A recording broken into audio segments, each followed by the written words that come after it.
Bismillahirrahmanirrahim. Assalamualaikum warahmatullahi wabarakatuh.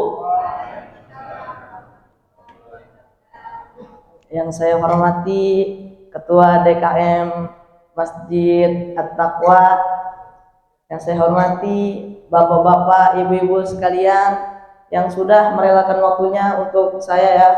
Terima kasih banyak semuanya ya. Alhamdulillah Rabbil Alamin, Al-Malikil Qudusis Salam bil Mu'minin, Muhaiminil Azizil Jabbar. Asyhadu an la ilaha illallah wa asyhadu anna Muhammadan abduhu wa rasuluh. La nabiyya wa la rasula ba'da, amma ba'du. Alhamdulillah Rabbil Alamin. Kita di sini telah diberikan banyak nikmat oleh Allah Subhanahu wa taala yang tidak ada tandingannya. Nikmat yang tidak bisa kita banding-bandingkan kepada yang lainnya. Nikmat yang tidak bisa kita hitung banyaknya berapa.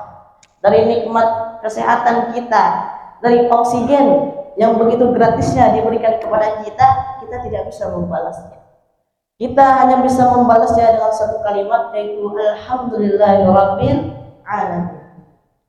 Dan tak lupa salawat serta salam kita lantunkan kepada Nabi yang lahir pada tahun gajah, Nabi yang lahir saat Abrahah ingin menghancurkan Ka'bah, Nabi yang gagal dan tabah, dan Nabi yang berjuang demi umatnya sampai berlumuran darah dan nanah, yaitu Nabi kita, Nabi Muhammad sallallahu alaihi wasallam. Allahumma shalli wa sallim wa barik alaihi. Pada tahu Nabi Muhammad sallallahu alaihi wasallam? Doa. Nabi Muhammad sallallahu alaihi wasallam adalah satu-satunya nabi yang bisa memberikan kita syafaat di hari nanti. Nabi Muhammad adalah nabi yang dibenci satu kota atau bahkan beberapa negara. Tuh Nabi Muhammad sallallahu alaihi wasallam. Nabi Muhammad enggak takut yang namanya orang-orang kafir Quraisy di masanya. Dia enggak kenal yang namanya kata lelah. Nabi Muhammad nggak kenal kata lelah. Dia terus berdakwah walaupun dia terus dihina-hina. Dia terus berdakwah walaupun setiap hari teman-temannya disiksa, sahabatnya disiksa, dan bahkan dia pun disiksa. Sampai-sampai di zaman sekarang ajarannya tetap mengalir bagaikan air dan hadisnya sudah berada di mana-mana. Allahumma shalli wa sallim wa barik. Itu semua demi umatnya, demi kita. Nabi Muhammad terus berdakwah di tengah orang-orang yang membencinya, di tengah tetangga-tetangga yang membenci beliau, di tengah kaumnya yang terus-menerus menyiksa beliau. Entah itu dilempari batu, tempat sujudnya dikasih kotoran hewan, tapi dia tidak kenal yang namanya lelah. Semangat dia terus membara-bara. Itu demi kaumnya, demi umatnya, demi kita yang ada di sini. Alhamdulillahirabbil alamin. Sampai-sampai ada suatu cerita, ada satu orang nenek sangat membenci yang namanya Nabi Muhammad SAW. Dia sudah berjanji di dalam hatinya, jikalau nanti Muhammad lewat di depan rumahku, maka aku akan meludahinya dan aku akan mengolok-oloknya. Tatkala ketika itu Nabi Muhammad SAW berjalan di depan rumah nenek tersebut langsung bergegas ke depan rumahnya, lalu dia meludahi Nabi Muhammad dan mengolok-olok Nabi Muhammad SAW. Tapi apa yang dilakukan oleh Nabi Muhammad? Nabi Muhammad SAW hanya diam. Dia hanya bersabar di dalam hatinya, dia hanya bersabar. Dia hanya mendoakan nenek tersebut agar dia diberikan rahmat oleh Allah Subhanahu wa taala. Lalu dia hanya mengusap pakaiannya yang bekas ludahnya. Dia usap dengan penuh senyuman manisnya. Lalu dia mendoakan nenek tersebut, meninggalkannya dengan senyuman yang Masya Allah manisnya luar biasa. Setiap hari nenek tersebut menyambut Nabi seperti itu. Setiap hari Nabi ketika lewat di depan rumahnya, nenek tersebut selalu menyambutnya dengan mudahnya, dengan olok-olokannya. Tapi tatkala ketika Nabi Muhammad lewat di depan rumahnya, ketika itu tidak ada nenek-nenek yang biasanya menyambutnya. Lalu Nabi bertanya kepada tetangganya, "Hei fulan, di mana nenek-nenek yang biasanya biasanya menyambutku dengan ludahnya, biasanya menyambutku dengan olok-olokannya. Lalu tetangganya yang berkata, ya Nabi, dia sedang sakit ya Nabi. Lalu Nabi Muhammad langsung mendatangi rumahnya dan menjenguknya, bahkan sampai mendoakannya agar nenek tersebut cepat sembuh. Lalu ketika itu nenek tersebut menangis senangis-nangisnya melihat Nabi Muhammad SAW datang ke rumah. Nenek tersebut nangis karena orang yang selama ini dia ludahi, orang yang selama ini dia caci maki, datang di hadapannya mendoakannya agar dia cepat sembuh. Dan yang membuat nenek-nenek tersebut makin menangis, membuat air matanya terus mengalir adalah Nabi Muhammad adalah orang pertama yang memasuki rumahnya, orang pertama yang menjenguknya dan bahkan mendoakannya ketika dia sedang sakit. Keren gak Nabi Muhammad? Keren gak Nabi Muhammad? Begitu mulianya akhlak beliau, begitu mulianya akhlak beliau, dan begitu dahsyatnya ujian dari Allah Subhanahu wa taala yang dijatuhkan kepada Nabi Muhammad SAW. Bahkan sampai ketika dari dia kecil, Allah sudah menurunkan ujiannya kepada beliau. Dari kecil dia sudah diuji, ditinggalkan oleh papa dan mamahnya, ditinggalkan oleh orang tuanya, beranjak lagi ditinggalkan oleh kakeknya, sampai-sampai dia ditinggalkan oleh paman yang sangat mencintainya, paman yang selalu melindunginya di tengah orang-orang kafir Quraisy. Itu Hamzah bin Abdul Muthalib. Hamzah selalu melindungi Nabi Muhammad SAW ketika di tengah-tengah kafir Quraisy yang sangat membenci Nabi. Di situ Hamzah datang untuk melindungi Nabi Muhammad SAW. Tapi ketika itu, ketika Hamzah sedang perang Uhud, astagfirullahaladzim, dia gugur dalam peperangannya. Dan di situ ketika Nabi melihat mayatnya, jantungnya sudah keluar.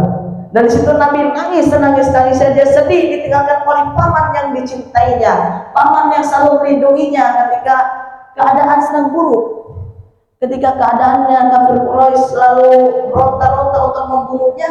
Di situ Hamzah datang. Tapi ketika Nabi melihat Hamzah tergeletak meninggal dunia, di situ Nabi nangis ditinggal oleh pamannya yang selalu melindunginya. Lalu gak lama kemudian ada yang namanya tahun kesedihan, di mana di situ istrinya Nabi Muhammad, Khadijah, meninggal dunia.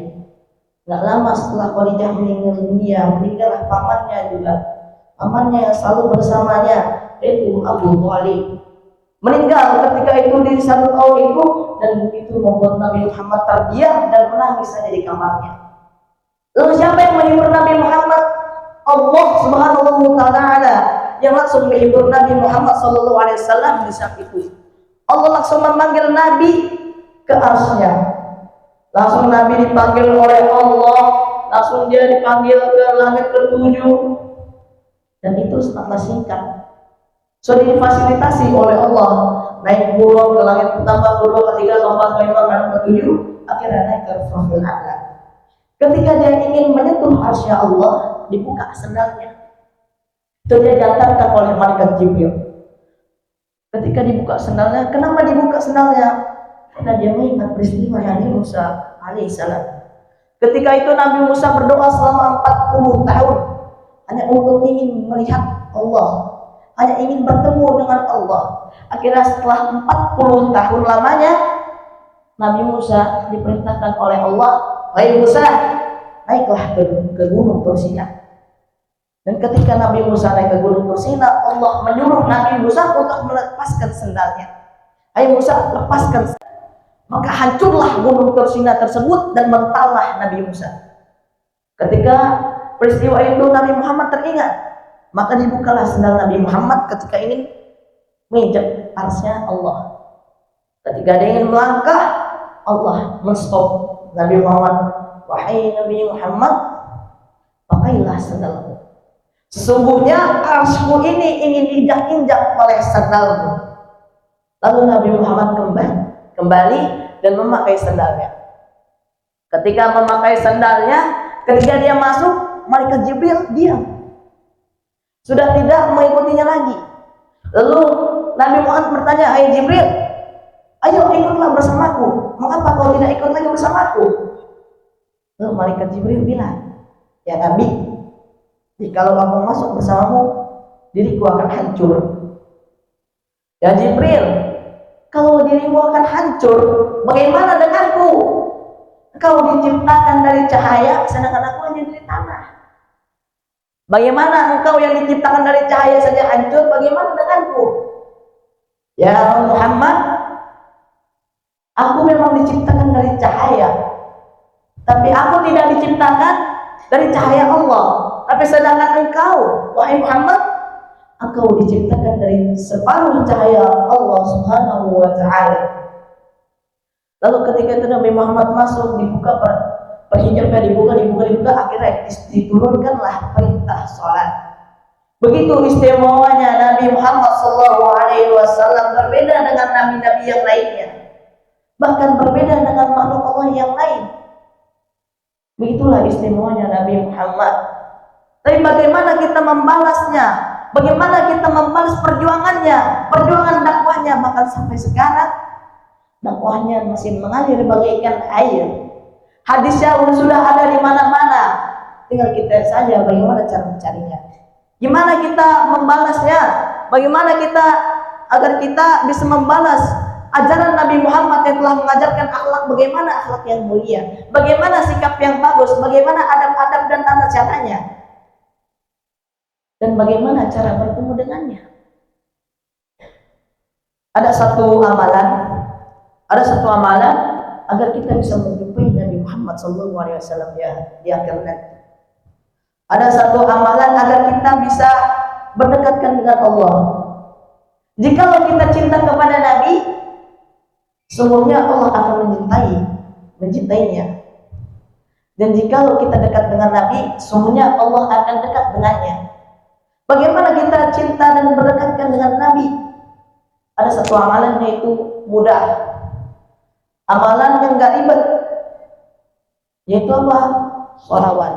Dengan mengucapkan Allahumma sholli ala Sayyidina Muhammad wa ala ali Sayyidina Muhammad, maka itu akan menambahnya dekat kita kepada Nabi Muhammad.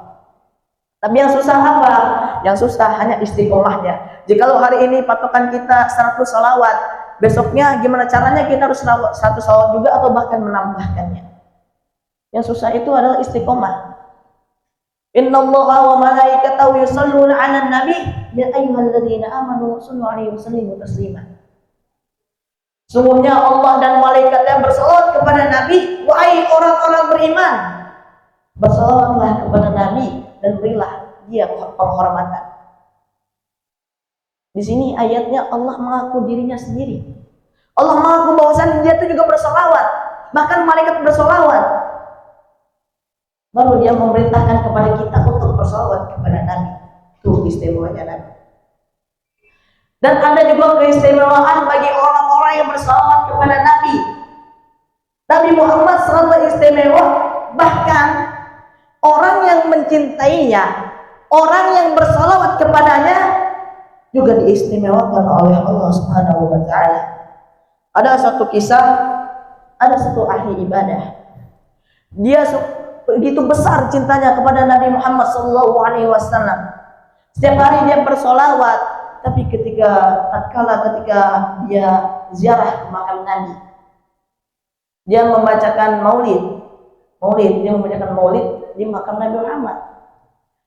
Tatkala di belakangnya ada satu orang yang mendengarnya, lalu menghampirinya, "Wahai tuan, maukah kau ajak aku untuk makan bersama di rumahku?"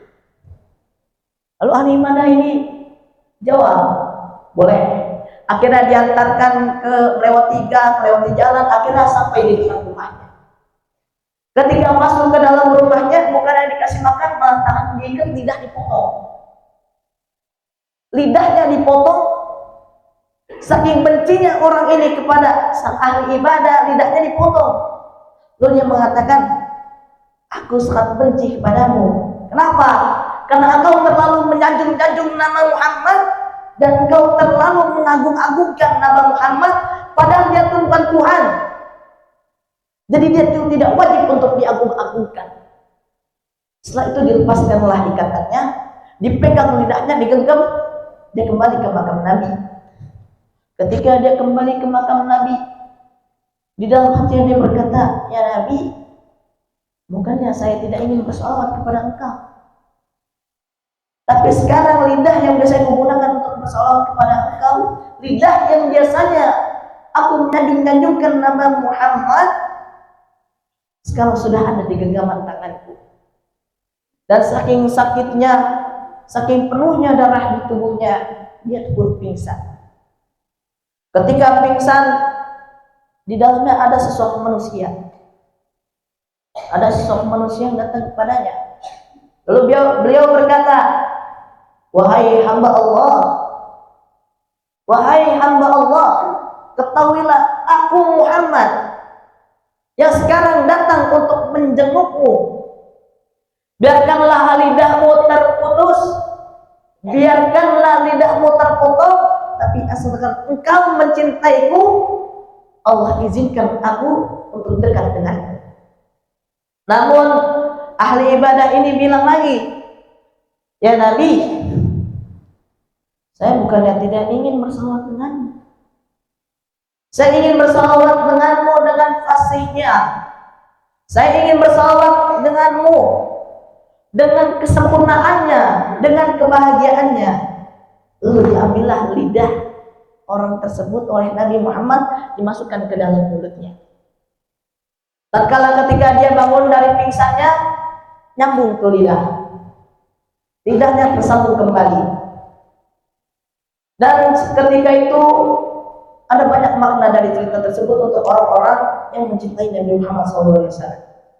Ketika setelah itu dia mulai bersolawat kembali dengan Nabi, dia bersolawat, dan 1 tahun kemudian tatkala dia berziarah ke makam Nabi kembali, dia berziarah dan membacakan maulid.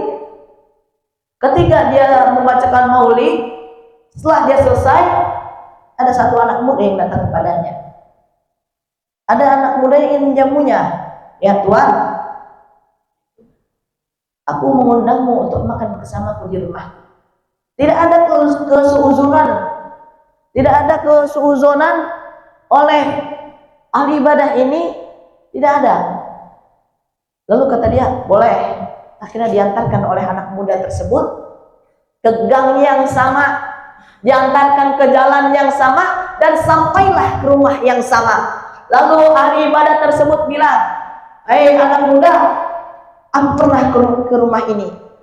Aku pernah masuk ke rumah ini, dan di dalamnya lidahku dipotong oleh pemilik rumah ini." Dan dia tuh bertanya, "Wahai anak muda, apakah kau juga ingin memotong lidahku?" Lalu anak muda itu menjawab, "Wahai ahli ibadah, aku tidak ingin memotong lidahmu.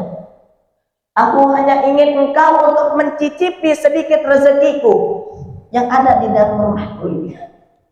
Ketika dia masuk, sudah dihidangkan makanan, lalu dia makan bersama dan selesailah dia makan. Ketika dia sudah selesai makan, dikeluarkanlah kandang yang besar luar biasa. Kandang yang besar luar biasa dikeluarkan. Ternyata di dalamnya ada kera yang gedenya luar biasa. Lalu dia bertanya, "Apa itu wahai anak muda? Kau bilang tadi kau pernah dipotong lidahmu oleh pemilik rumah ini. Kau pernah dipotong lisanmu oleh ayahku. Dan ini adalah ayahku yang dikutuk oleh Allah menjadi kera yang besar. Maka di sini aku ingin memohon kepadamu untuk maafkanlah ayahku ini yang telah membencimu dan membenci Rasulullah SAW." Lalu ahli ibadah ini langsung mengangkat kedua tangannya dan berdoa kepada Allah bahwasanya, "Ya Allah, aku maafkan orang yang telah membenciku dan orang yang telah membenci Nabi Muhammad SAW." Maka tatkala Allah mengubah orang itu kembali menjadi manusia yang sempurna dan mati dalam keadaan membenci Rasulullah SAW. Auzubillahi min dzalik. Masih banyak lagi keistimewaannya dan keistimewaan Nabi Muhammad SAW. Bahkan ada lagi keistimewaan Nabi yang sangatlah luar biasa. Ada satu kecintaan Nabi. Nabi itu sangat cinta kepada anak yatim dan piatu. Sampai-sampai Allah saja mengabulkan semua doa dari anak-anak yatim dan piatu. Allah kabulkan semua doanya. Bahkan orang zaman dulu sangat suka untuk mengasuh anak yatim piatu. Kenapa? Karena dia tuh tahu bahwasannya ketika dia mengasuh anak yatim piatu, maka Allah akan memberikan keberkahan dengannya. Di surah Al-Maun ayat 1, 2 dan 3. Ara'aital ladzi yukadzibu bid-din wa dzalikal ladzi yad'ul yatim wa la yahuddu 'ala ta'amil miskin. Tahukah kamu orang yang menistakan agama, itu orang yang menghardik anak yatim dan tidak memberi makan orang miskin. Kalau kita pengen lihat siapa sih uswahnya, kalau kita pengen lihat siapa sih contohnya, siapa contoh yang menyayangi anak yatim, lihatlah Nabi Muhammad SAW. Ada suatu kisah ketika di hari raya Idul Fitri, Nabi Muhammad SAW sedang berjalan di suatu gang. Lalu ketika dia berjalan, dia melihat banyaknya anak-anak yang sedang bermain, bergembira bersama orang tuanya, bermain bersama temannya, memakai pakaian yang bagusnya luar biasa. Tapi ketika itu Nabi Muhammad melihat ada satu anak kecil yang sedang merenung kesedihan. Lalu Nabi Muhammad bertanya. Nabi Muhammad menghampirinya dan bertanya, "Hai nak, mengapa kau tidak berbahagia seperti teman-temanmu? Mengapa engkau tidak bermain seperti teman-temanmu?" Lalu anak kecil tersebut menjawab, "Wahai Nabi, aku ingin sekali bermain bersama teman-temanku. Aku ingin sekali seperti mereka. Aku sangat ingin menggandeng tangan kedua orang tuaku, bermaaf-maafan kepadanya. Tapi hari ini aku tidak bisa ya Nabi. Hari ini aku tidak bisa memakai pakaian-pakaian bagus seperti teman-temanku." Terus Nabi bertanya, "Kenapa?" Lalu anak tersebut jawab lagi, "Karena hari raya sekarang aku sudah tidak lagi memiliki seorang ayah yang biasanya membuatku bahagia. Aku tidak lagi memiliki seorang ayah yang biasanya memberiku baju yang bagus. Jadi ya hari raya sekarang aku sangat sedih ya Nabi. Aku tidak bisa menggandeng tangan ayahku karena ayahku sudah meninggal ketika berjuang bersama." Ketika Nabi mendengar cerita anak tersebut, Nabi Muhammad langsung menangis di tempat itu. Lalu dia menawarkan suatu tawaran yang luar biasa. Lalu dia menawarkan kepada anak itu, "Hei nak, apakah engkau mau untuk menjadi anakku?" Lalu anak tersebut langsung mengeluarkan air matanya dan dia pun tersenyum. Langsung memeluk Nabi Muhammad SAW, menumpahkan semua air matanya di bajunya Nabi Muhammad. Lalu dia menjawab, "Ya Nabi, aku sangat ingin untuk menjadi anakmu ya Nabi." Dan akhirnya diantarkannya Nabi Muhammad, anak tersebut diantar oleh Nabi Muhammad ke rumahnya, diperkenalkan kepada Aisyah, diperkenalkan rumahnya, disuruh ke keliling rumah agar dia mengenal rumah Nabi Muhammad. Dan akhirnya setelah itu anak tersebut diasuh oleh Aisyah dan Nabi Muhammad. Kita tidak bisa, kita kurang mampu untuk mengasuh anak yatim. Setidaknya kita berikan sedikit rezeki kita kepadanya. Kita berikan sedikit harta kepadanya, kepada anak yatim atau orang miskin. Kita berikan sedikit harta kita berikan sedikit makanan kita kepadanya. Banyak contoh-contohnya sekarang. Semisalnya ada orang miskin, mohon maaf, ada orang miskin, dia tidak ada pekerjaan, lalu dia hanya menyanyikan lagu dengan membawa gitar ke tempat-tempat makan, ke rumah-rumah orang, dia menyanyikan lagu yang bagus. Maka keluarkanlah setidaknya minimal gopek Gopay kalau 1.000 keluarkan, kasih kepada orang tersebut.